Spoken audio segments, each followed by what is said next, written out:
안녕하세요. 황희천입니다. 문화원에서 매주 목요일 날 우리 고장 바로 알기를 지금 해온 지가 10년도 지금 넘어갔는데요. 오늘은 그 원장님께서 우리 지역의 그 독립운동가 한번 좀 소개를 좀 하는 강의를 좀 해주십사 해서 자리를 함께 하게 되었어요. 바쁘신 중에도 이렇게 나와주셔서 참 감사드리고요. 자, 지금 앞에서 시작하기 전에 영상을 통해 가지고 유인석 의병장에 대한 내용이 지금 간단히 좀 나갔는데 아마 이번 시간 내용 잘 연결을 시키면은 많은 그 도움이 될 수 있을 것 같아요. 제가 오늘 그 소개 말씀드릴 우리 보령 지역의 이 독립운동가 김화식 선생에 대한 건데 사실은 참 이분이 그 어렵게 우리 그 보령 지역의 독립운동가로 완전하게 자리매김을 할 수 있게 되었고 또 후손 분들도 어렵게 그 이 조상분을 독립운동가로 이렇게 완전하게 그 정립을 할 수 있고 또 그렇게 또 대우를 받게 되고 그런 이 계기가 되어 가지고 다시 한번 독립운동가 찾기가 이렇게 좀 어려운 일이고 또 우리가 또 알아야 될 일이다라고 하는 상황 때문에 이 시간을 한번 가져보도록 하겠어요. 이 보령의 독립운동가 이 김화식 선생은 사실은 우리나라 의병운동사 연구하시는 분들 중에서는 굉장히 유명한 분이었어요. 그리고 그동안에 다른 그 지역에서 의병운동사를 연구하는 학자들도 이분이 보령분이다라고 하는 것 정도, 이 정도로 알려지고 있는데 막상 이 보령에서 이 김화식 선생이 보령에서 어디서 나셨고 또 어떤 집안 분이고 이런 거를 굉장히 아주 밝힐 수가 없었어요. 제가 이분에 대해서 참 관심을 갖게 된 것이 서기 2001년도에 그 주산 면사무소에 마당에 보면은 이제 3.1운동 그 기념비가 2개 있어요. 그때 비석을 만들게 되었는데 그때 우리 보령 지역에 독립운동가를 전부 조사를 하게 됐어요. 포상받으신 분들 조사를 했는데 하다 보니까 유인석 의병진에 참여를 하고 또 우리나라의 유명한 그 의병운동사 관련된 소위신편이라고 하는 책을 지으신 김화식 선생이 보령분이다라고 이렇게 나와 있는데 이분이 어떤 분일까? 이렇게 책을 짓고 의병운동에 참여했으면은 우리 보령 지역에 틀림없이 어느 토착 성씨 가문의 인물일 텐데 전혀 찾을 수가 없었어요. 그래가지고 본관도 모르겠고 참 굉장히 궁금하게 여기던 차에 한 5, 6년 지났나? 하다 보니까 그 동대동에 사시는 분 댁에 가가지고 문서를 찾다 보니까 이분이 만사를 쓰신 게 있더라고요. 그래서 앞에다가 화산 김화식 이렇게 써놨길래 이건 안동 김씨구나. 이제 본관을 찾았어요. 그런데 돌림자 김화식이라고 하는 이름 가지고는 우리 청라에 사는 그 신안동 김씨들 돌림자하고는 전혀 안 맞아요. 김좌진 장군이라든가 김을동 씨라든가 이런 돌림자고 신안동 김씨는 아닌가 다 그러면은 구안동이구나. 그런데 보령 지역에 구안동을 찾을 수가 없어요. 그 세거 지역을. 그래서 그냥 지나다 하고 마음속으로만 어디 자료 나오는 데 있나. 어느 때는 어디 보니까 사시는 곳이 홍주 수란이라고 나오기도 하고 그래서 홍동면 수란마을을 찾아가서 한번 수소문을 해야 되나. 참 오랫동안 마음으로만 간직을 하고 있는데 재작년에 이 증손자분께서 이 문화원장님한테 우리 증조 할아버지가 독립운동가인데 유인석 의병진에 가서 활동한 독립운동가다 이렇게 전화가 왔다 그래요. 그래서 김화식 선생 아니냐 그랬더니 딱 들어맞더라고요. 그래서 재작년에 그래서 후손분 만나고 후손분 댁에서 여러 가지 그 자료도 찾고 그렇게 해서 글도 발표하고 해서 이분이 언제부터 언제까지 살았고 또 어디서 살았고 이런 것이 이제 완전히 밝혀지면서 이 우리나라 독립운동사에 나왔던 내용하고 또 보령 지역에서 이분이 어떻게 살아왔는가 또 어떤 집안 사람인가라고는 완전히 갖추어지게 되면서 완전하게 우리가 알 수 있는 이런 인물이 되었어요. 그래서 이번 시간에 말씀을 좀 드리고자 합니다. 김화식 선생 우리 사실은 후손분들이 대부분 그 독립운동가들은 후손분들이 국가보훈처에 신청을 해가지고 독립 훈장, 건국 훈장을 받게 되어요. 그런데 이분은 후손들이 한 것이 아니고 우리나라 독립운동사를 연구하는 학자들이 유인석 의병장을 연구하다 보니까 이분이 활동이 많이 나오거든요. 그래서 그냥 후손분도 모르게 국가에서 그냥 1995년도에 지금부터 15년 전에 국가에서 이미 포상이 되었어요. 근데 후손도 모르고 뭐 이제 집안도 알 수고 그런 상황이었는데 참 15년이 지난 다음에 이제 후손이 그걸 찾고 또 이제 완전히 밝히게 된 이런 상황이에요. 그래서 우리 보령 지역에 그 건국훈장을 받으신 분 중에 한 분인데 보이시나 모르겠습니다. 혹시 이런 생각을 한번 해보셨는지 모르겠어요.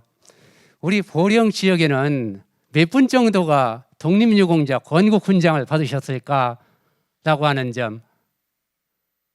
이게 제가 여러 자료를 통해서 정리를 한 거예요.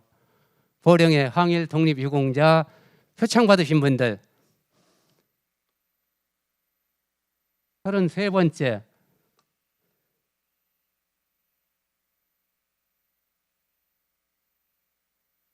57분이에요.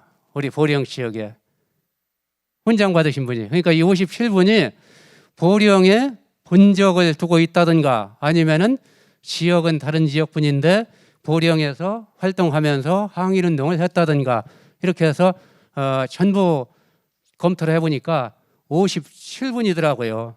그래서 57분인데 앞으로도 지금 지속적으로 우리가 지금 노력해야 되는 것이 이게 몇 분이 좀 있기는 있어요. 여기 황희돈 박사라고 역사학자인데 일제시대의 그 항일의식 고취하는 역사 교육을 했지만 올해도 후손분 통해서 같이 신청을 했는데 실패되었어요. 그리고 여기 황호연 선생은 우리 그 보령신문을 창간한 황의식 선생님의 그 조부님인데 독립운동자금 800원을 냈는데 이 독립운동자금이 상하이 임시정부까지 전달이 되었어요. 그런데 이것을 가져다가 전달한 사람은 붙잡혀가지고 감옥 가가지고 지금 다 포상을 받았는데 돈을 낸 사람은 이게 경찰서에 끌려가지를 않았거든요. 이게 그 사람들이 가가지고 이 사람 돈 돈 냈다라고 했으면은 잡아갔을 텐데 아마 뭐 그냥 어떻게 훔쳐왔다든가 강압적으로 뺏어왔다든가 아마 그렇게 얘기가 된 모양이에요. 그러니까 자의반 타의반에서 800원을 낸 기록이 신문에도 나오는데 그때 올해 냈는데 뻥크 맞았어요. 지금 이게. 또 이철원 선생은 우리 잘 아는 주산 3.1운동 주동하신 분인데 이분이 사실은 참 당연히 표창을 받아야 되는데 도망갔잖아요. 다른 분들은 붙잡혀가지고 태용받았는데 도망가가지고 형벌 기록이 없으니까 이게 포상 기준은 형벌 기준으로 줘요. 지금 요새 이게. 당연히 독립운동을 했는데 형벌 기준이 없어가지고 지금 포상이 되지를 못하고 있고 또 3.1운동 때 주산의 윤용원 선생님 같은 경우에는 붙들려 들어가가지고 매를 워낙 맞아가지고 3년 만에 사망을 했는데 지금 그 기록이 없어요. 그 주산 3.1운동 지금 참여하신 분들 거의 뭐 한 10분 넘게 지금 포상받았거든요. 근데 이분은 매 맞아서 사망을 했는데도 불구하고 기록이 없어서 지금 포상 못 되고 있고 하여튼 간에 더 기록이 돼야 되겠지만 하여튼 지역에 지금 57분이 지금 포상이 되고 있습니다. 지금 우리나라 전국적으로는 한 16,000명 돼요. 그러니까 지금 야단 났죠. 사람들이 독립운동하는 사람이 16,000명밖에 안 되냐.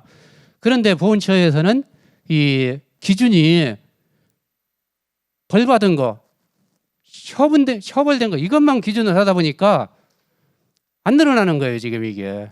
지금 한 16,000명 중에 우리 보령에 지금 57분이고 이 중에서 지금 현재 그 후손도 모르고 어떤 분인지 뭐 미상인 분이 우리 보령 쪽에 한 8, 9분 정도 돼요. 지금 현재. 지금 김화식 선생 같은 거 지금 이제 찾아냈는데 8, 9분 정도가 지금 미상인 분이 있어요. 지금 대부분은 우리 보령 지역에 이제 토착 성씨라든가 이런 분들 통해서 지금 알 수 있는데 참 이런 그 상황에 지금 현재 그리고 이게 참 우리가 지속적으로 노력을 해서 앞으로도 계속 찾아내고 해야 되는데 여기 이런 경우도 있어요. 지금 여기 12번 박영철이라고 하는 분이 있거든요. 그 이분은 제가 이게 한 10년 넘었나 하여튼 그 지역에서 문서 조사를 하다가 참 일본 총독이나 또 일본 총리 대신 혼내는 편지 보내가지고 남포 헌병대에 가서 되게 두드러 맞고 죽을 뻔하다 살아나고 이런 내용이 문서 속에 들어있더라고요. 그래서 이것을 자료 찾아가지고 이 글로도 발표를 하고 해서 이건 틀림없이 신청을 하면은 되는 거예요. 근데 신청을 할 수 있는 주체가 후손이 있어야 돼요. 다른 삼자가 못 해요, 이게. 그래서 후손을 찾으면 되는데 이 후손 찾으려고 그렇게 노력을 했는데 찾을 수가 없어요. 그래서 문화원에서 공문을 만들어 가지고 이 후손이 있다고 하는 청양 사양면에 가가지고 이 사람 좀 찾아달라, 이 사람 후손 좀 찾아달라 그러니까 정보 공개 안 된다. 거절당했어요. 이런 것 때문에 찾으려고 한다. 거절당했는데 참 답답해서 그래서 이제 또 우리 황호영 원장님이 대천여고 교장하실 때 그 대천여고 직원분 한 분 중에 그 동생이 충남 경찰청 고위 간부라고 얘기를 들었거든요. 그래서 교장 선생님 통해 가지고 그 직원분 동생한테 좀 이 독립운동가 찾으려고 하니 경찰 뭐 전산망 이런 걸 통해서라도 어떻게 좀 후손 좀 찾을 수 있도록 좀 해달라 그랬더니 또 그것도 또 거절당했어요. 안 되는 거예요, 이게. 그게 참 좋은 일을 하려고 해도 요새 참 엉뚱한 데서 걸리더라고요. 그런데 하다가 이제 작년에 그 웅천 집성당 도유사이신 오연구 선생님께서 야 그러면은 후손이 없으면은 내가 도유사 자격으로 단체 도유사 자격으로 그러면은 한번 해봐야 되겠다. 해보세요. 그러더니 이제 이분이 여러 가지 자료를 그냥 내가 도유사니까 이런 분 좀 해주셔서 주었는데 본처에서는 그냥 해주더라고요, 이게. 그래서 지금 작년도 11월 달에 2020년 11월 달에 건국훈장, 애족장 제5등급 훈장을 받았어요. 그런데 지금 후손은 전혀 알지도 못하고 찾지도 못하는 이런 상황입니다. 지금 받았는데 이렇게 이게 독립운동가 이 포상이나 발굴이나 이거 하기가 굉장히 어렵거든요. 우리가 지속적으로 관심을 가지지 않으면은 또 어려운 문제고 또 어떻게 생각한다면 이런 일을 하는 데 있어서는 그 정보 그런 것이 조금 좀 정보 보호라든가 이런 것이 조금은 이 융통성 있게 좀 들어가야 되지 않나 좀 그런 생각도 좀 해봅니다. 뭐 개인이 이런 정보 찾아낸다는 것은 굉장히 불가능한 얘기거든요, 이게. 하여튼 이런 여러 가지 상황 겹치면서 우리 지역에 한 57분 정도가 지금 현재 포상 대상자인데 그 중에 한 분이 지금 김화식 선생이에요. 그래서 이분도 지금 여기 국가보훈처에는 아직도 이 생물연대가 미상해요. 이걸 찾기 위해서 지금 20년을 지금 헤맸거든요, 지금. 근데 여기서 찾았으니까 생물연대가 완전히 나오고 이제 확인이 된 거죠, 이게. 그래서 국가보훈처의 자료는 지금 이렇게 아직까지도 미상으로 이렇게 지금 나와 있습니다. 95년도에 포상받았고 건국훈장, 애국장 4등급 포상을 지금 받으셨어요, 지금 이게. 근데 이번 시간에 김화식 선생님 이제 말씀드리는데 간단히 얘기하면은 지금 57분 포상을 받으셨는데 이 김화식 선생은 57분 중에서 우리 보령 지역의 최초의 독립운동에 뛰어든 분입니다. 최초의 의병운동, 최초의 독립운동가예요. 가장 먼저 참 포상은 좀 늦고 후손 발굴도 늦었지만은 우리 보령 지역에서 가장 먼저 독립운동에 뛰어들었던 분이 바로 이 김화식 선생이다라고 하는 점이지 이게. 자, 그러면은 본문을 좀 말씀드려보겠습니다. 김화식 선생은 단독으로 뭐 어떻게 활동했다라고 하는 기록은 지금 없어요. 그런데 이 유인석 의병진에 가담을 해가지고 유인석 의병장의 가장 곁에서 참모로 이렇게 활동한 이런 기록이 있기 때문에 이런 내용이 있기 때문에 국가에서 알아서 포상을 해준 겁니다. 유인석 의병장은 우리나라에 굉장히 유명하잖아요. 지금 교과서에 이게 고등학교 국사교과서에 나오는 얘기인데 고등학교 국사교과서에 이렇게 이 유인석 그 사진과 함께 소개가 되고 있어요. 우리나라 의병장 중에서는 최고의 의병장으로 꼽히는 분인데 이분의 참모로 이렇게 활동을 하게 된 거죠. 자, 그러면 유인석 의병장, 즉 김화식 선생은 언제 무엇 때문에 의병을 일으켰나? 빌미가 된 것이 을미사변입니다. 이 을미사변 이 사건서부터 우리나라의 독립유공자 포상 시작점이에요, 이게. 그러니까 이 이전에 있었던 사건은 포상 안 해줍니다. 근데 이 을미사변 이후부터 있었던 사건이 이제 포상 기준이 되는데, 자, 을미사변은 우리 잘 알다시피 명성황후 민비가 일본 낭인들한테 살해된 사건이죠. 그래서 명성황후 민비가 일본 낭인들한테 살해된 후에 일본은 우리 국모를 살해한 후에 친일 내각을 만들고 을미년에 개혁을 합니다. 그래서 을미개혁이라고도 그러고 갑오 3차 개혁이라고도 얘기를 해요. 그러니까 일본이 명성황후를 살해한 원인은 우리나라를 개혁시키기 위해서, 자기들 뜻대로 개혁시키기 위해서 이 명성황후를 살해했는데, 그때 을미사변 때 을미개혁 때 이루어진 대표적인 이 개혁이 단발령이죠. 머리 깎는 거. 그리고 이제 태양력, 양력 사용. 양력 사용에 대해서는 뭐 그렇게 반발이 없었지만 가장 큰 이때 반발을 불러일으킨 것이 단발령이죠. 우리 사람이 가장 하기 싫은 게 뭐냐면은 남미 헤어스타일을 강제로 건드리는 거잖아요. 이게 함부로 머리 건드리면은 진짜 사람들 가만히 안 있잖아요. 이게. 그래서 이게 머리를 건드렸으니 유생들 반발이 엄청 크죠. 그래서 이 단발령과 을미사변 일본에 대한 저항, 이 두 가지 때문에 유생들이 의병을 벌떼처럼 일으키는데, 이때 을미사변 때문에 일어난 의병을 우리가 을미의병이라고 이렇게 얘기하고, 이 유생 중심의 을미의병 때 가장 대표적인 의병장이 바로 유인석 의병장이고, 이웃 홍주에서 김복환 등이 의병을 일으키기도 했지만은 이 홍주 목사가 배신하는 바람에 활동을 못하고 불발로 끝났어요. 홍주의 김복환 의병은. 그런데 제천의 유인석 의병은 충청북도를 완전히 휩쓸었죠. 그리고 김복환 의병장 거기서 활동하던 분이 우리 보령에 와가지고 보령 황재현 선생과 함께 남포성을 공격하기로 했는데, 이때 을미사변 때 있었던 사건이에요. 그래서 이 황재현 선생은 몇 년 전에 포상을 좀 받으셨죠. 하여튼 을미의병 때 가장 대표적인 의병장이 바로 유인석 의병장이고, 그 이후에 이제 을사조약이 맺어지면서 을사조약 때 의병이 또 한 번 일어나요. 우리 지역의 민종식 의병장.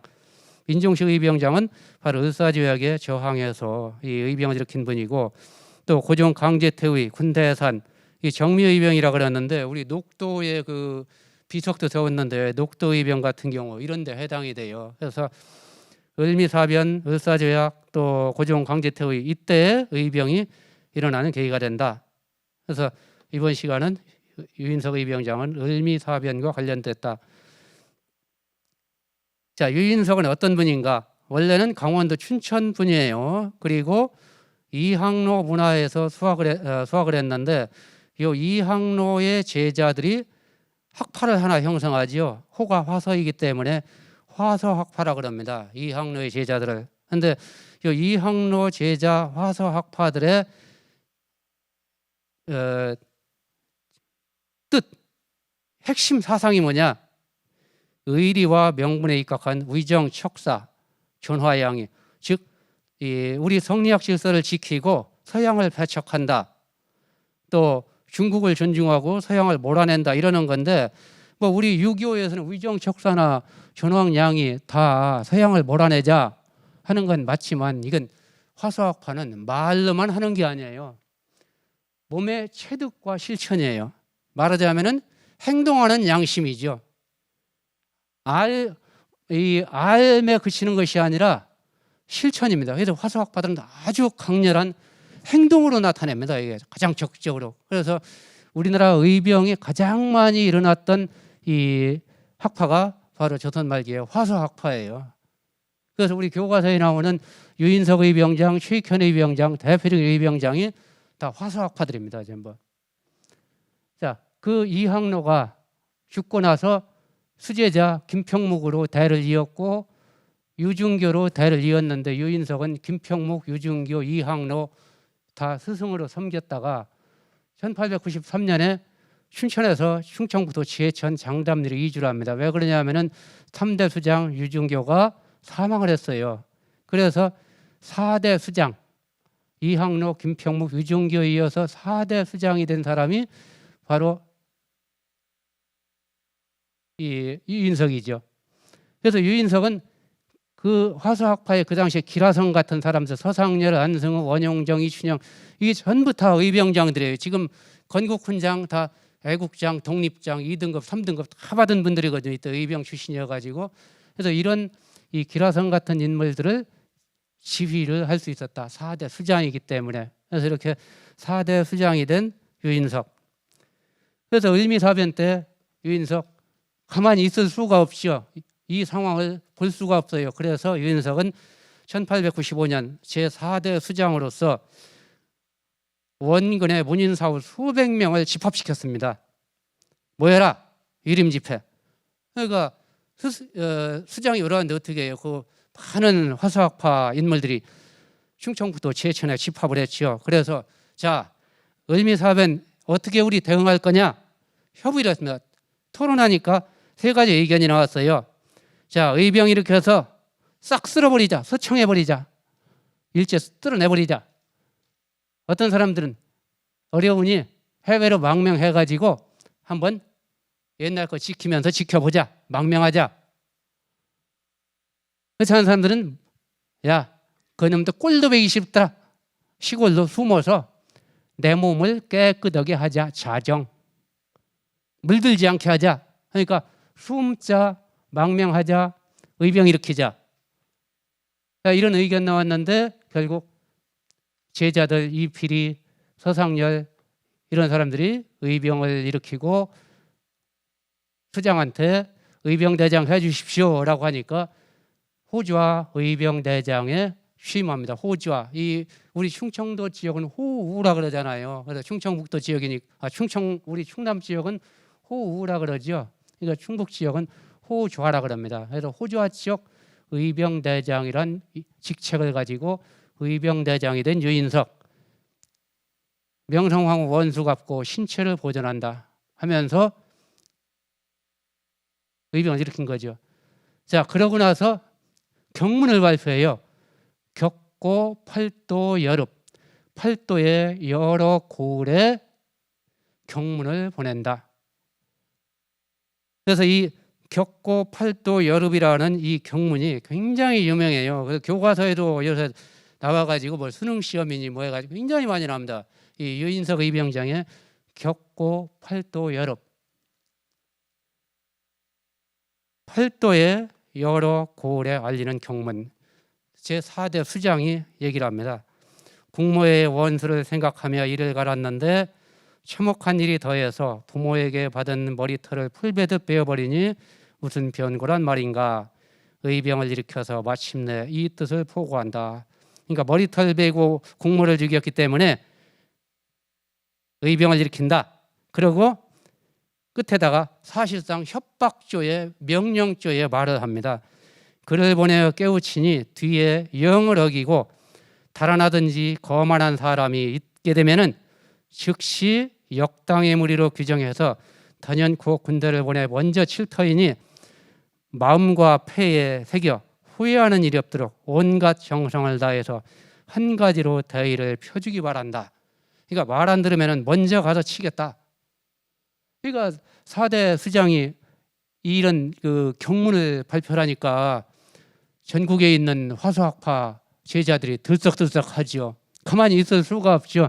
수장이 이러라고 하는데 가만히 있을 수가 있나요? 그래서 이 여러 곳에서 호응을 하고 나오죠. 그래서 유인석은 그렇게 해서 의병진을 만들어서 제천에서 의병 이렇게 해가지고 충청북도의 중심지인 충주로 진격을 해가가지고 친일 관찰사도 처단하고 친일 개화 정책을 추종하는 관리들을 격성을 촉구하는 글도 발표하고 또 이런 서상열, 원용정 이런 분들을 통해서 여러 곳으로 파견해가지고 민병을 모으고 또 활동을 하게 하고 또 영남 지역으로까지 이 의병을 보내가지고 병참기지를 공격하고 호서 지방으로도 사람 보내가지고 원성을 산 천안고수 김병숙 처단 또 그러다 보니까 이제 관군이 가만히 안 있어. 그래서 관군에 압박받아 다시 돌아오고 또 여러 곳에서 일본군과 크게 전투를 벌임. 그러다가 결국 관군한테 밀려가지고 제천성을 뺏기는데 하여튼 충청북도를 중심으로 해가지고 경상도, 충청도, 강원도 지역을 휩쓸었던 유인석 의병장이에요. 자, 이렇게 의병 활동을 하다가 결국 거점을 상실한 뒤 관군한테 제천성을 상실한 뒤에 망명길에 오릅니다. 평안도, 황해도, 서북지방을 거쳐서 망명길에 오르죠. 그래서 서간도 오늘날 그 압록강 너머에 통화현이 있는 서간도로 들어가서 제1차 서간도 망명. 그래서 거기 들어가니까 군대를 몰고 들어왔기 때문에 그 중국에서 가만히 안 있죠. 군대 용서할 수 없다 그래가지고 현 태수의 제지를 받아가지고 혼강변에서 의병을 해산하고 나머지 제자들만 데리고 잔류하면서 여기서 소위 의를 지키면서 독립운동 근거지 구축하고 또 항일투쟁 방향전환하는 이런 그 만주에서의 항일투쟁 활동을 전개하죠. 자, 그러다가 고종 황제가 돌아와라 그래서 이제 1897년에 다시 한번 귀국을 합니다. 그래서 1차 서간도 망명 했다가 귀국 돌아왔는데 앞에서 의병운동 때 유인석 의병장이 처단했던 사람이 있어요. 단양군수 권숙. 이 단양군수 권숙이 우리 아버지 죽인 원수 들어왔다 그래가지고 암살을 모의합니다. 보복. 그래서 유인석 안 되겠다. 다시 서간도 망명. 그래서 2차 서간도 망명해가지고 2년 동안 서간도에 머무르면서 제자들 데리고 항일투쟁을 모색하면서 서간도에서 활동을 하다가 1900년에 다시 황해도로 들어와서 제자 양성하면서 항일교시 고취한다. 자, 황해도 지역에서 항일의식 고취하던 유인석 을사조약이 눈앞에 보이고 헤이그 밀사사건 고종태의 이런 걸 지켜봐요. 아, 나라가 망해가는구나. 안 되겠다. 독립운동해야 되겠다 해서 러시아 연해주로 세 번째 망명을 하지요. 그래서 블라디보스토크에 가서 무장 항일 세력을 하나로 조직하고 의병 규칙도 만들고 13도 창의군을 편성해서 의병 활동을 전개합니다. 그리고 블라디보스톡에서 한인대회 회취하고 성명회도 만들고 그래서 광복 그날까지 일제와 투쟁할 것을 이 연해주에서 블라디보스톡에서 활동을 하게 되죠. 자, 그러다가 더 북쪽으로 우스리스크까지 올라가서 독립운동 기지 구축에 또 전력 기울이고 그래서 우스리스크까지 갔다가 다시 남쪽 이 심양 봉천성까지 내려왔다가 결국 서간도 봉천성 부근에서 1915년 74세 일기로 서간도에서 사망을 합니다. 그러니까 세 번 중국을 망명하는데 들어갔다 나왔다 하면서 그 지역에서 독립운동 기지를 구축하면서 이 독립운동을 전개를 한 거죠. 그래서 이런 유인석이 우리나라 최고의 의병장이기 때문에 지금 충청북도 제천에서는 자양영당이라고 하는 사당이 있어가지고 영정이 모셔졌고 춘천에서는 의병마을로 조성이 되었고 또 제천에는 의병 전시관이 만들어졌고 아주 그 충청북도 제천은 이 의병운동의 어떤 산실처럼 오늘날 이렇게 기념이 되고 있습니다. 그리고 이제 지금 나오는 김화식 선생이 그 항일의병 관련 글을 모아가지고 소위신편이라고 하는 유명한 책을 발간했는데 이 책이 오늘날 우리나라 의병운동사 연구하는 분들한테는 굉장히 중요한 책이에요. 그래서 이 책의 저자가 누구냐? 김화식 선생이다.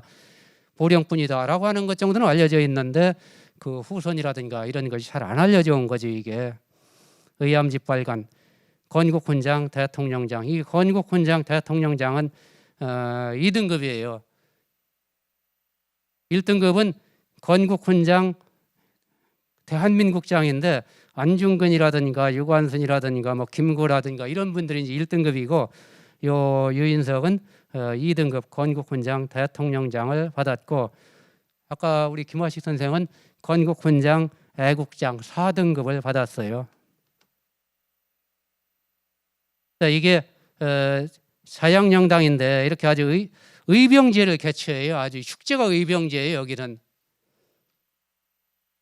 혹시 이거 여기 보령의 후손분들도 나중에 생각이 있으면 여기 의병제 할 때 가서 우리가 김하식 선생 후손입니다 하고 가서 나타나면 아마 그분들도 반가워할 거예요. 전혀 몰랐는데 이렇게 찾아왔기 때문에 그분들도 사실은 후손들한테 연락할 길도 없고 몰랐던 거죠. 지금 한 번쯤은 의병제 할 때 찾아가서 우리가 누구의 후손입니다라고 한번 자랑도 할 수 있는 기회가 좀 될 수 있을 것 같습니다. 자, 근데 유인석 의병장하고 우리 보령시에게 관계 있었던 분이 백관영 선생이에요. 이 남포 양길이 출생인데 이분도 화서학파의 학맥을 받은 분이죠. 유인석 최익현한테 배우고 유인석한테 배우고 윤석봉 문화에 수학했는데 요 삼위당 윤석봉은 웅천 집성당을 만든 이 화서학파입니다. 그래서 윤석봉 선생한테 주로 수학을 했지만 유인석, 최익현 등과도 굉장히 관련을 가졌던 보령의 화서학맥을 가진 사람. 홍주의병진에도 가담했고 훗날 충북 만동묘제에 참여해서 유림들 앞에서 항일연설했다가 경찰서에 붙들려 가지고 단식투쟁하니까 일본 경찰이 위협을 했죠. 밥 안 먹는다고 입 벌려라, 밥 먹어라. 안 여는 거잖아요. 그러니까 칼끝을다가 막 입술을 막 열으려고 하다가 입술이 다 칼끝에 의해 가지고 찔리고 해가지고 피가 흘린 이런 일까지 갔는데 하여튼 보령에서는 굉장히 아주 유명한 이야기로 전해져 왔었죠. 이게 밥 안 먹는다고 우리가 손으로 입 벌린다든가 젓가락으로 입 벌려 숟가락으로 입 벌리면 되겠지만 칼로다가 입 벌렸으니 이게 그런 상황에서도 입 안 벌렸으니까 참 대단한 의지죠. 이게 나중에 파리장서 서명을 했고 건국훈장 애족장 5등급을 받았어요. 자, 백관영 선생 관련해 가지고 이거 우리 보신 분들 있죠. 우리 여기 보령 박물관에 지금 이게 있어요. 이게 유인석 선생이 백관영 선생한테 써준 휘호예요. 이게 보령에서 수합됐다가 대천여고에 있다가 이제 보관하기 어려워서 지금 보령 박물관에 지금 들어와 있는데 하여튼 그동안에 안 보신 분들은 나중에 기회 되면은 한번 들어가서 보셔요. 여기 우이 백우서라고 쓰여져 있어요. 백우를 위하여 써준다. 즉 백관영을 위하여서 써준다 하고 이 끄트머리에 호 의암이라고 이렇게 쓰여져 있거든요. 그래서 이 주덕 좀 어려워요. 주덕 불란 반경 무특 이렇게 읽어야 됩니다. 그래서 주덕 불란 반경 무특. 그래서 좀 어려운 얘기인데 덕에 완벽한 사람은 세상이 어지럽힐 수가 없다. 또 반 회복하면은 이 떳떳함을 유교 경전 떳떳함을 회복하면은 사특함이 없어진다 이런 얘기죠. 그러니까 유교 의리에 따라서 바르게 살아라 이런 내용인데 우리 보령 지역에 이런 그 유인석 의병장의 이런 흔적이 지금 남아 있습니다. 지금 박물관에 있는데 기회 되면은 한번 봐도 될 것 같아요. 그다음에 또 한 분의 화서학파가 윤석봉 선생이죠. 우리 저기 이 화서학파 김평목 유중교 문화에서 이렇게 수학한 분인데 병우 홍주의병에 참여했다가 얼마 안 있다가 사망을 해서 용천에 집성당이 있습니다. 아마 우리 보령 분들이 보령 향교나 이 화엄서원은 상당히 잘 아는데 집성당은 잘 몰라요. 또 화엄서원이나 보령 향교는 유림들이 굉장히 많이 참여를 해요. 그런데 이 집성당 제향은 지금 이제 사람이 거의 없어서 10여 분도 안 와요. 근데 어떻게 생각한다면은 우리 보령 지역에서 가장 사람들이 많이 가가지고 기념해야 될 곳이 집성당이에요. 삼위당 선생이 만들었는데 여기를 만들고 화서학파의 영향을 받은 인근 지역의 선비들이 여기를 드나들면서 공부하고 서로 정보교류하고 친목도모하면서 이 일본의 항일의식을 길렀습니다. 이 항일의식을 길러가지고 여기에서 드나들면서 여기를 드나들면서 독립운동을 해가지고 지금 현재 집성당 출신 포상자가 아까 우리 보령 지역에 57분이라고 그랬는데 집성당 출신 포상자가 지금 12명이에요. 지금 우리나라에서 이런 데가 없어요. 한 장소를 드나들면서 뜻을 같이 했던 사람들이 항일운동에 참여해가지고 12명이 포상을 받았다. 혹시 나중에 기회 되면 십성당에 대해서 다시 말씀드릴 기회가 있을지 모르는데 우리가 지금 이걸 까마득하게 잊고 있는 거지 이게.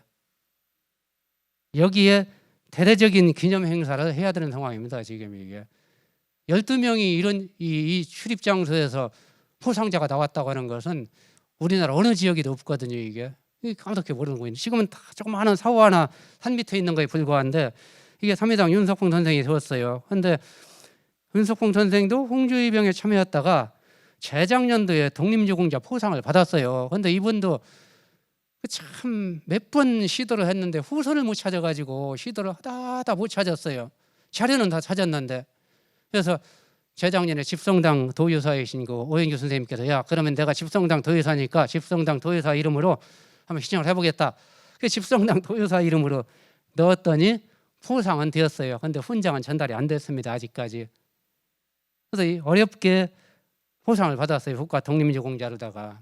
하여튼 우리 보령 지역의 항일유림 대표적인 근거지다라고 하는 점인데 윤석봉 선생이 화서학파의 영향으로 만든 이런 사우지요. 자, 아까 그 유인석 선생이 격고 팔도 여름이라고 하는 경문을 발표했잖아요. 모두 참여해라. 그러니까 같은 화서학파인 보령의 윤석봉 선생 가만히 있을 수가 없죠. 들썩들썩하죠. 가야지요. 그런데 상황이 여의치 못 가요. 못 가고 격려하는 편지만 참 구구절절한 격려라는 격려의 편지만 이렇게 보내서 격려합니다. 호서 윤석봉은 목욕 재개하고 의암도형 장군한테 글을 올립니다 하고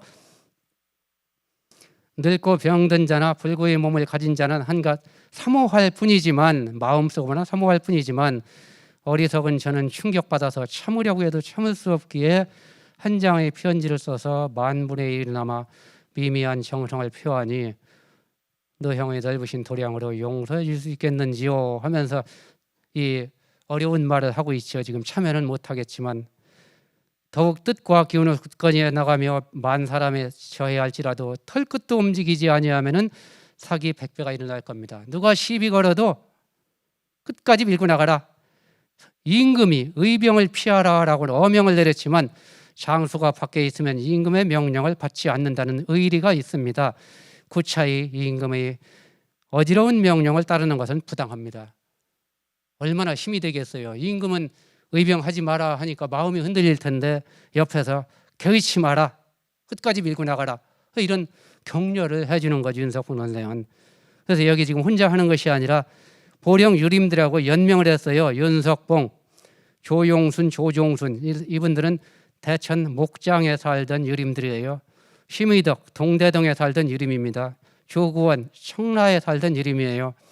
유혹은 청라 유림, 이면식, 보령 유림. 그래서 이 보령 유림들과 함께 이렇게 걱정하지 말고 끝까지 의병운동 해라. 이런 격려의 편지를 보내기도 했던 이 보령 윤석봉. 몸으로 참여는 못하고 있죠. 그리고 끄트머리 출신에서 의병장도 소개해줘요. 내곡을 황제연은 장수의 동목으로 본업에 구속되어서 형을 독하게 받고 있으니 이 사람을 데려다 쓰면은 헌모통이 담당할 것입니다. 이런 사람도 데려다 써봐라. 인재 추천도 해주고 있죠 지금 이게. 그래서 우리 보령 지역의 윤석봉 선생. 자, 그 다음에 이제 세 번째 우리 보령 지역의 유인석 선생 관련 있는 분 지금 얘기한 김화식 선생인데 이 김화식 선생은 말 그대로 유인석 선생이 아주 유인석맨이라고 부를 수 있는 오직 일생을 유인석을 따라다닌 이런 분이 바로 이 김화식 선생이잖아요. 그래서 여기 지금 생물연대 찾아서 이렇게 쓰는 거예요. 1866년, 1943년. 그동안에는 참 이거 찾기 20년 걸렸습니다. 이걸 알아야 사람이 어떤 사람인지 이미지가 딱 되잖아요. 이거 모르면은 뭐 사실상 뭐 안고 없는 찐빵 떼버리는 거지 이게. 자는 중일, 호는 보감, 구안동 김씨, 청라 사돈 관계였던 청라의 능성구 씨한테 이 연결이 돼가지고 김화식 집안이 보령 청라로 오게 되었다. 그래서 김화식은 보령 청라에서 태어났고 보령 청라에 태어난 김화식 선생 머남은 충청북도 제천까지 가서 유인석 문화에 나가서 수학했다. 이 지역에도 많은 학자들이 있었는데 충청부터 제천까지 뛰어간 거예요. 자, 가서 유인석 문화의 제자가 되었는데 이제 아까 얘기한 대로 을미사변이 일어났잖아요. 을미사변이 일어나니까 유인석은 4대 수장으로서 이 제자들을 긁어 모았지요. 토론 대회를 하기 위해서 어떻게 할 거냐? 그 기록이 이조승이라고 하는 사람이 쓴 서행일기라고 하는 기록에 나와요. 자, 이조승 서행일기에 이런 내용이 나옵니다. 외적과 역도들이 한패가 되어 매국하는 것이 장차 어느 지경에 이를지 모르게 되었다. 11월에 의암 선생으로부터 급히 오라는 편지를 받고 가본즉 문생 사우들이 모여 을미사변에 대처해서 어떻게 처신할 거냐 회의를 열고 있었다. 첫째는 의병을 일으켜 쓸어 없앤다. 둘째는 요동으로 물러나 뒷말을 망명해서 뒷날을 대비한다. 셋째는 굴하지 않고 자기를 깨끗이 지킨다. 숨어서 물들지 않고 깨끗이 지킨다. 자, 세 가지 방안이 나왔는데 선생이 그랬어요. 수장이 뭐라 그랬냐? 이 세 방안은 다 옳으니 각기 처지에 따라 시행하라. 제자들한테 그랬습니다. 그리고 유인석 자신은 몇 번을 택했냐면은 2번을 택했어요. 나는 2번을 택하겠다. 그래서 선생님 명령으로 김화식, 이정규, 나 이조승은 두 번째, 즉 고국을 떠나 잠시 물러났다가 뒷날을 대비하자는 대회를 서게 됐다. 그러니까 여기서부터 유인석이 이제 이 김화식과 유인석이 이제 한 몸이 돼가지고 움직이죠. 지금 이게 유인석이 망명한다고 하니까 김화식 선생도 이제 같이 따라서 망명길에 나서기로 을미사변에 대처해서. 자, 이렇게 기록이 나오니까 이제 의병운동 했다는 것이 증명이 되는 거예요, 이게. 자, 그러나 1번을 택한 사람들이 이게 강경파들, 이춘영, 이필이, 안승을, 서상열, 주용기 의병이다. 쓸어 없애자. 이분들은 다 지금 독립유공자 포상받았습니다. 원주로부터 충주로 제쳐 나왔어요. 수장은 망명길에 나섰는데 이필이를 의병대장으로 삼고 서상열을 군사로 삼아가지고 의병 일으키고 나서 북상하는 유인석한테 의병대장을 맡아줄 것을 호소했습니다. 그러니까 유인석은 포기하고 아까 얘기한 대로 호주와 의병대장에 취임을 한 다음에 아까 얘기한 대로 격고 팔도 여릅 발표해서 전 국민 참여하라라고 하는.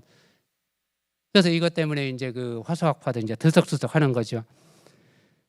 김화식도 유인석과 함께 망명길에 오르다가 의병대장이 휴대되면서 의병운동에 같이 이제 참여를 하는 거죠. 참모로. 그래서 이때 그 이필이 의병장과 함께 하면서 여기 이필이 나오잖아요. 이필이 의병장은 지금 현재 건국훈장 독립장 3등급을 받았어요. 의병 활동을 활발히 해가지고. 그래서 이필이 의병장하고도 굉장히 친하게 지내가지고 지금 후손 댁에는 이필이 의병장이 보낸 편지가 지금 남아 있습니다. 그래서 이필이는 의병대장에 대해 승리 거두고 나중에 여러 활동을 하다가 사망을 했는데 유인석 의병장의 핵심 인물로 독립장이 휴소됐다. 그 편지에 이필이가 김화식한테 보낸 편지에 행동하면은 같이 행동했고 멈추면 함께 멈췄던 사이인데 멀리 떨어져 있음이 오래되어서 아쉽다. 그러니까 오랫동안 함께 활동했다. 이런 내용 같이 편지 통해서 이 얘기를 하고 있는 거죠.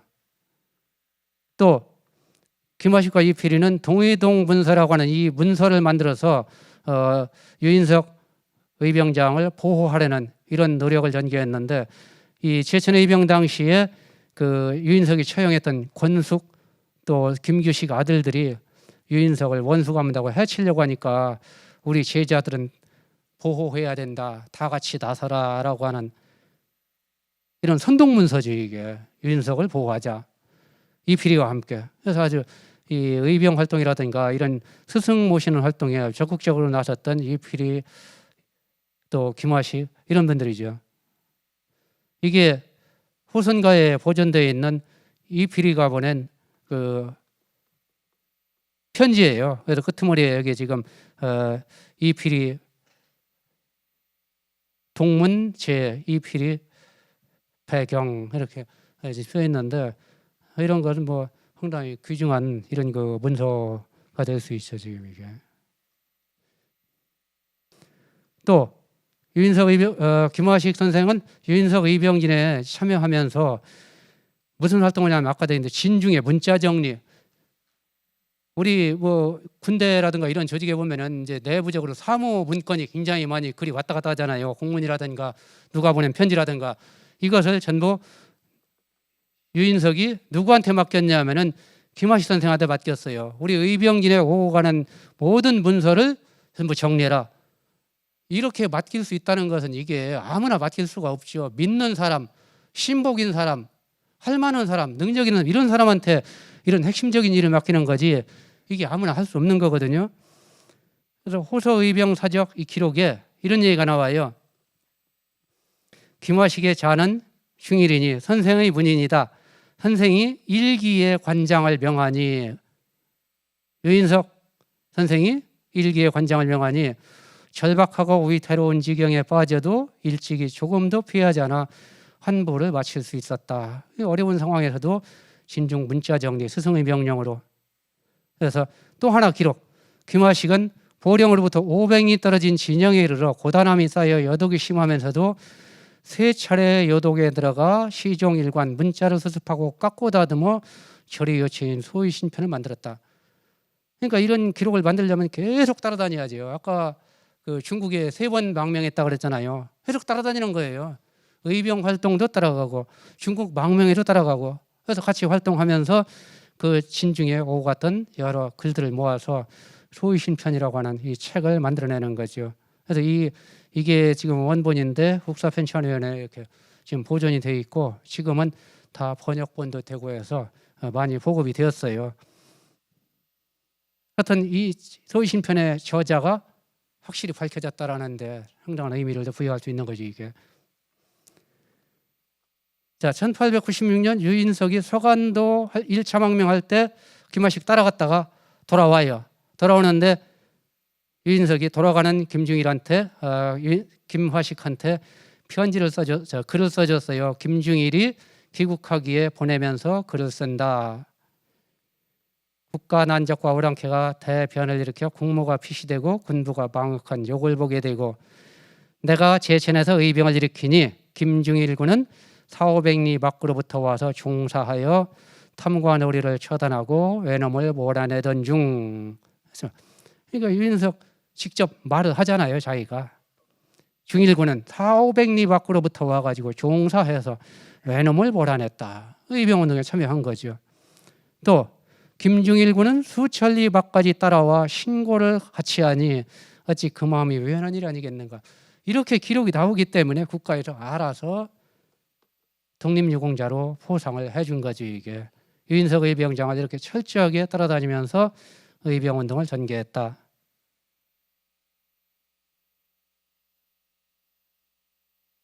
자, 그러고 나서 유인석은 돌아오면서 김화식은 돌아오면서 유인석한테 또 무슨 말을 하고 와요. 나는 돌아가서 고국에 가가지고 선생님의 말씀을 고국 사우들한테 전달해가지고 선생님의 의병 뜻을 고국 사우들한테 전달해서 그 뜻을 실현시킬 수 있도록 노력하겠습니다. 그래서 선생님도 여기서 더욱 노력해 주십시오라고 하는 그런 내용의 이 글을 얘기를 해가지고 유인석이 또 기록을 해줍니다. 그래서 만주에서 지금 김화식 선생이 유인석 선생한테 해주고 오는 말이에요. 여기서 벗을 부르고 영웅들을 모아 학문을 일으키고 착한 도로 인도하면은 인심 얻기 용이할 것입니다. 이렇게 한 뒤에 힘을 기르고 때를 기다려 토적 홍복하는 사부 완수하는 것입니다. 라고 스승한테 조언을 해주지요. 만주에서 영웅들을 모아서 인재를 모아서 도로 인심을 얻어라. 그리고 선생님께서 만주에서 이 일을 시행하신다면 저는 고국에 가서 선배들과 벗들에게 보고하고 같이 일을 도모하겠습니다. 이렇게 하니까 유인석이 너무 고마워서 장하다. 가서 이룩하시오 라고 하면서 유인석은 이런 글 한 장을 또 지어주었죠. 자, 돌아와서 선생님한테 한다고 했으니까 돌아와서 이제 김화식 선생님 고국에 있는 사우들한테 글로 고한다. 선생님 말씀을 전달을 하는 거죠. 의암 유 선생이 호주와에서 의병이 일으킬 때 화식은 일찍이 채찍을 잡고 따라 나섰습니다. 의병운동에 참여했죠. 선생이 화식에게 명하기를 고국 사우들에게 돌아가 사람이 되고 짐승이 되지 않으려 하는 사람은 나라를 위해 토지옥 복수하는 대계를 강구할 것을 고하라 하셨습니다. 그래서 여러분들은 생각해 주시기 바랍니다. 선생님 뜻을 거기에서 이렇게 전달하면서 이 항일운동 활동을 한다. 자, 그 다음에 나중에 또 갔다가 세 번째 또 귀국하는데 유인석이 자기 의암집에다가 기록을 했어요. 유인석의 벗 중일 귀마식은 처음부터 끝까지 나와 의를 함께해서 3번 요동에 들어오고 3번 고국에 들어갔습니다. 유인석이 직접 자기가 기록을 한 거예요.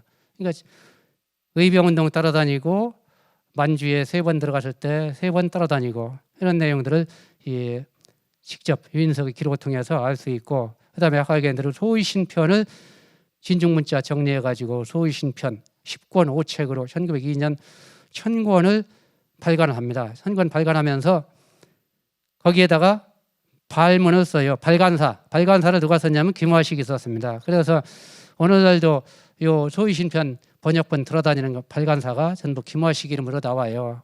그런데 아까 얘기했지만은 이분이 생물연대도 모르고 보령이 어떻게 된 인물인지도 몰랐던 이런 상황이지. 지금 이렇게 우리나라 학계에 잘 알려진 분이 이게. 그래서 김화식 선생이 쓴 발문 발간사입니다. 화식이 그것을 주워 모아서 번잡한 것은 자르고 요긴한 것은 취해서 책을 이룬 것이다. 내가 만들었다. 화식이 이미 이 책을 읽고 선생의 덕의를 논함이 이와 같이 성대함은 화식이 선생을 신복함이 유독 남달라서 그렇다. 얼마나 선생을 따랐냐라고 하는 거죠. 오늘 온 나라 사람이 모두 이 책을 읽고 선생을 믿고 사모하고 받는다면은 이적과 난적을 쳐서 물리치고 멸하지 못할까 근심하겠으며. 그래서 이런 내용으로 발간사를 적었습니다. 그리고 이 보령의 유인석, 김화식. 그래서 보령 유림들은 이 아까 격고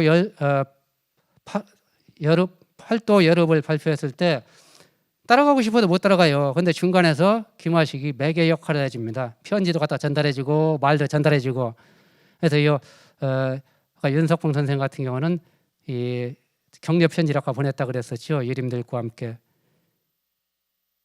또 윤석봉은 편지에서 이런 말도 해요.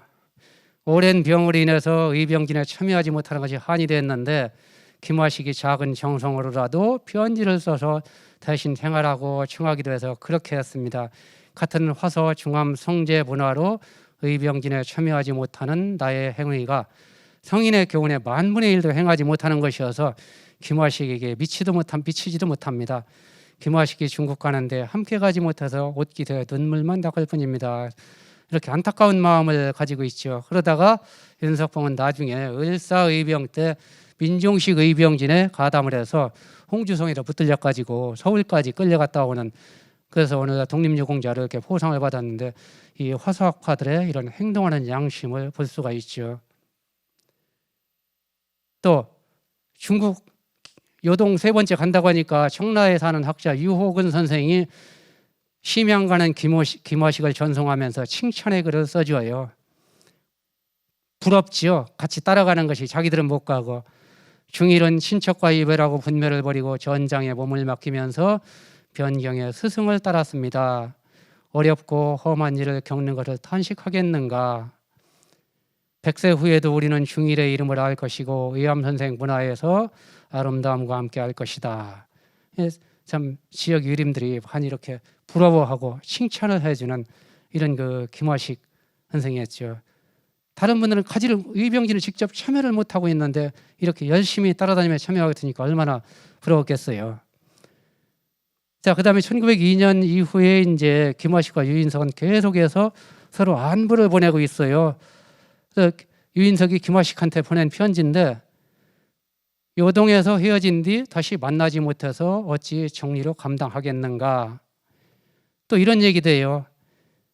그 사이 사내 아이를 얻었다는 얘기를 들은 것 같은데 잘 자라고 있습니까? 또 생계가 막막한 형편이 이르렀는데 잘 견디시는지요? 참 어렵게 살으니까 스승이 애 낳았다는 얘기도, 아들 낳았다는 얘기도 들었고, 또 어려운 얘기도, 어렵게 산다는 얘기도 들었고, 이런 가정사까지도 알고 있어요. 이건 단순한 스승과 제자 의리를 넘어가지고 굉장히 서로 가깝게 지냈다라고 하는 거, 이런 걸 좀 보여주는 거죠. 또 부인이 고통 겪으시다가 돌아간 일, 이런 일까지 때문에 서로 위로해주는 이런 글도 편지를 보내옵니다. 이거는 유인석이 직접 자기 친필로 써가지고 김화식 선생한테 보내준 글이에요. 당신의 호가 보감인데 그 보감이라는 호가 참말로 좋은 이름이다.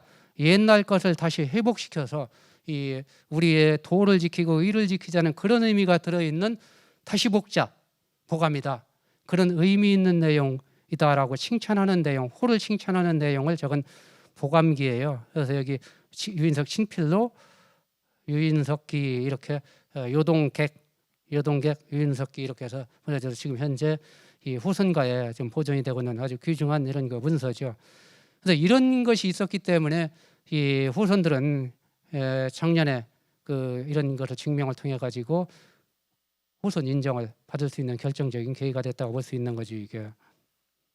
그래서 이 보감기 내용에 보감은 중일 아버님 서재 이름인데 오늘날 난적 오랑캐가 화를 없애고 도를 없애 나라를 오랑캐로 만들고 사람을 짐승으로 만들었는데 중일은 시종 의를 같이한 힘구를 버리지 않고 나라를 위해서 함께 토벌해서 내복의 일을 기다렸다. 옛날이 오기를 기다렸다. 그러니까 그런 호를 가진 사람이기 때문에 외놈들과 싸웠다. 옛날로 다시 돌아가기 위해서. 그런 호를 가지고 제자의 행동을 칭찬해 준 거죠, 이게.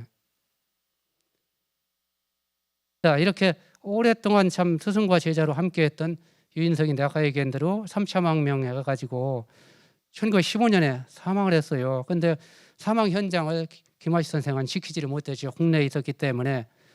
그래서 집에서 늦게 소식을 듣고 스승을 위해서 이렇게 깨끗하게 제문을 지었어요.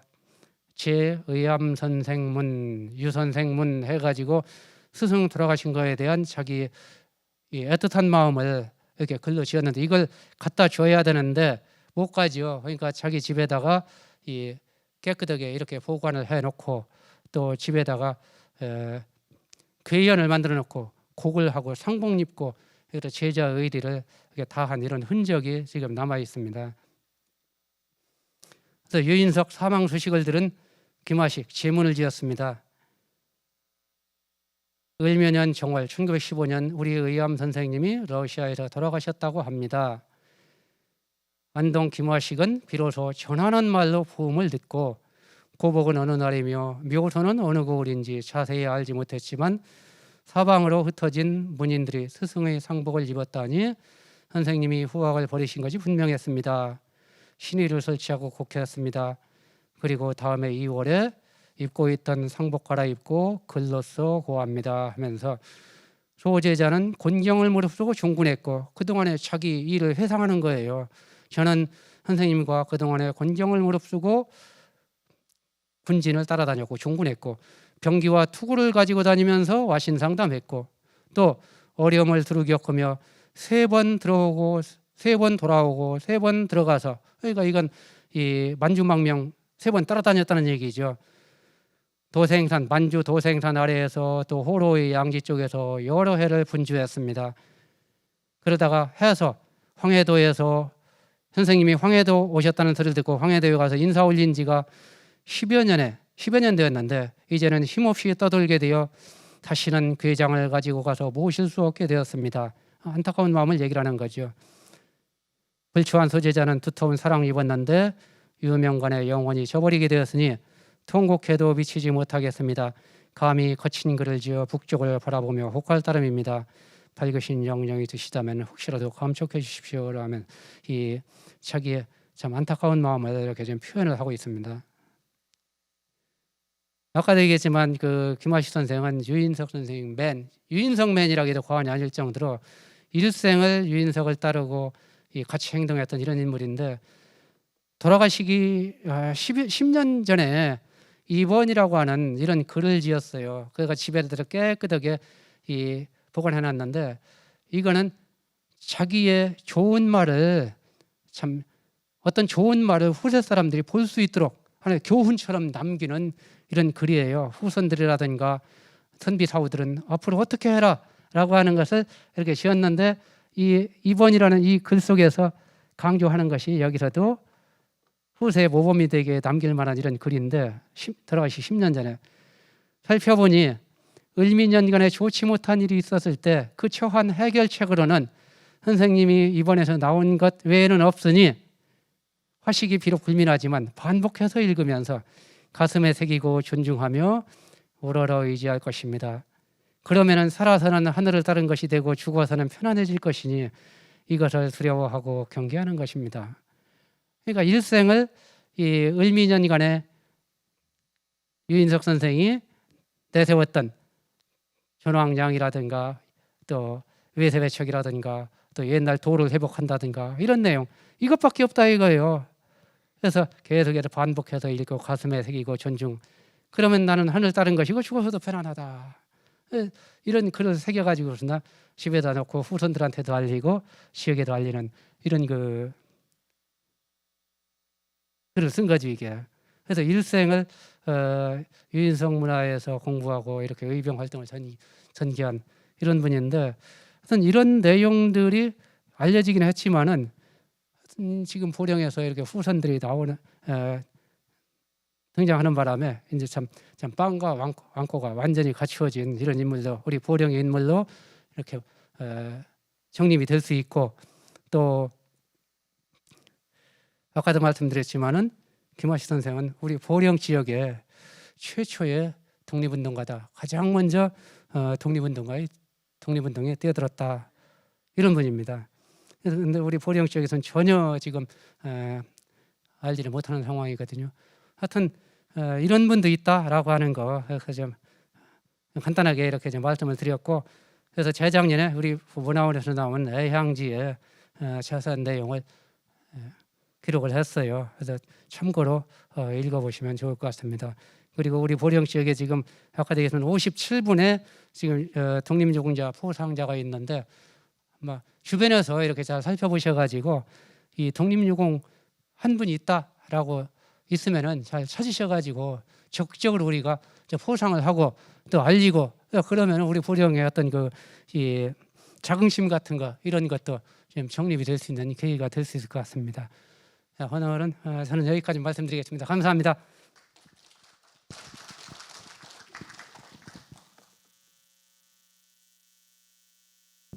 예, 안녕하세요. 이렇게 나와주셔서 감사하고요. 오늘 여기 그 김하식 선생의 친손자, 우리 남포 삼연리 사셨어요. 몰랐어요. 그리고 그 김하식 선생님을 찾는데 큰 공헌을 한 증손자, 장증손자가 나와 계세요. 한번 얼굴 좀 보시고 인사 좀 하시죠. 예, 박수 좀 쳐드리세요. 자랑스러운. 예, 어떻게 한 말씀 하실래요? 어떻게 누가 하실래요? 한 말씀 인사하시죠. 간단하게 인사 말씀드리겠습니다. 첫째는 문화원장 선생 황의호 선생님께 더 감사드리고요. 또 둘째는 또 황희천 선생님께 또 감사드리고요. 또 셋째는 또 시장님께 감사드립니다요. 모든 게 여러 가지 협조해 주시고, 또 우리의 또 할아버지에 대해서 또 여러 책을 또 지어내서 감사드립니다요. 이 자리에 또 오신 분들 여러분께서도 감사드립니다요. 감사합니다요. 예, 감사합니다. 시장님 한 말씀 하시고 마무리. 여러분 공부 많이 하셨죠? 우리 보령에 이렇게 역사적인 인물이 김하식 선생님이 계셨다고 하는 것을 자랑스럽게 여기고 또 이렇게 후손들께서 늦게나마 이렇게 찾아서 자기 이 조상에 대한 애틋한 독립 정신과 사랑에 대해서 정말 아주 뿌듯한 날이 되는 것 같습니다. 특히 본 연구를 통해서 우리 지역의 독립 운동가를 소개하고 연구 발표할 수 있도록 해주신 우리 황희천 선생님 너무나 잘하고 고맙죠. 그러니까 이렇게 훌륭하신 일을 밤잠 자고 찾아내서 할 수 있는 이런 훌륭한 분이 보령에 계시다고 하는 역사학자가 계시다는 것을 참 기쁘게 생각하면서 큰 박수 좀 한번 쳐주세요. 고생. 예, 감사합니다. 그리고 이렇게 문화원에서 문화광자를 통해서 우리 보령의 뿌리를 알리고 더 세워서 민족자존의 그 정기를 일으키고 어떻습니까? 이 보령을 사랑하는 정신입니다. 정신. 이 정신을 성화시켜 가지고 만세보령의 뿌리를 댔고 키워서 세양 시대를 이끌어가는 주인 정신을 만들어가는 우리 황의호 문화원장님께도 큰 박수 한번 보내주시죠. 오늘 여기 이 자리에 또 김한태 도의원님도 함께 하시고 전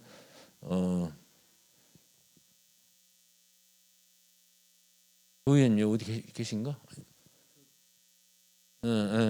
조 의원 이렇게 남포 삼면리에서 조현국 의원님 이렇게 같이 오셨는데 그분들께도 한번 박수 한번 쳐주시죠. 예. 그리고 저는 제일 중요한 것은 여기 오신 우리 시민 여러분입니다. 여러분께서 이 저녁 늦은 시간까지 이 보령의 뿌리를 알기 위해서 함께 해주셨다는 것서 고맙다는 말씀드리고 우리 전유수 선배님도 아까 오시 계시던데 축하드립니다. 고맙습니다. 우리 또 여기 교감 선생님, 교장 선생님도 또 두 분 계시네요. 주산서까지 오신 교감 선생님도 계시고 또 지금 웅천중학교에서 이제 퇴임 하셨나? 퇴임하셨어. 교장 선생님들 정말 고맙고 감사한 말씀 드리면서 우리 보령을 함께 열심히 갖고 가도록 하겠습니다. 감사합니다.